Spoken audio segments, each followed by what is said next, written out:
বাংলাদেশের চা শিল্পের বিকাশ, উৎপাদন সক্ষমতা বৃদ্ধি এবং শিল্পের দীর্ঘদিনের সমস্যা সমাধানে প্রয়োজনীয় সহযোগিতার আশ্বাস দিয়েছেন প্রধানমন্ত্রী তারেক রহমান। রবিবার সচিবালয়ে মন্ত্রিপরিষদ বিভাগে দেশের চা শিল্পের উন্নয়ন নিয়ে এক সভায় তিনি কথা বলেন। সভায় শিল্পের বর্তমান অবস্থা ও বিশ্ববাজারের প্রতিযোগিতা ধরে রাখার চ্যালেঞ্জ প্রধানমন্ত্রীর সামনে তুলে ধরেন দেশের বিভিন্ন চা বাগানের মালিক ও সংশ্লিষ্ট প্রতিনিধিরা।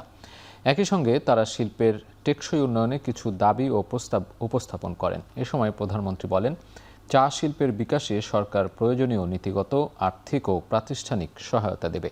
পাশাপাশি চা বাগানে চাষের অনুপযোগী জমিতে সৌরবিদ্যুৎ উৎপাদনের অনুমতি দেওয়ার বিষয়টি ইতিবাচকভাবে বিবেচনায় নেওয়ার কথা বলেন তিনি।